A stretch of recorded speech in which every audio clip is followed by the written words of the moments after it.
Haemophilia বলে একটা রোগ আছে, সেই অসুখ নিয়ে আজকে কিছু কথা বলবো।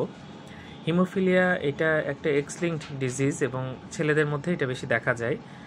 মেয়েরা ক্যারিয়ার হয়, মেয়েরা জিনটা ক্যারি করে এবং ছেলেদের মধ্যে রোগটা দেখা যায়।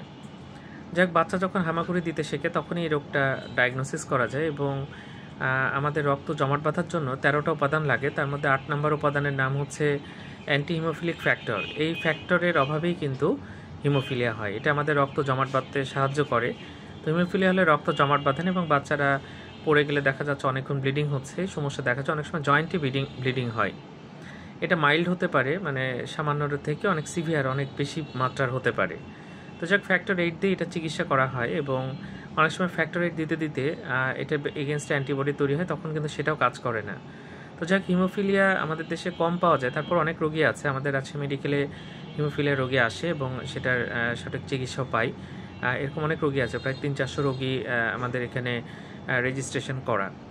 তো যাই হোক, এই রোগে আমাদের সাবধানে থাকতে হবে, কারণ অনেক সময় ব্লিডিং হয়ে কিন্তু ব্রেনে ব্লিডিং হতে পারে, যেটা খুব ডেঞ্জারাস হয়ে উঠতে পারে। ধন্যবাদ সবাইকে।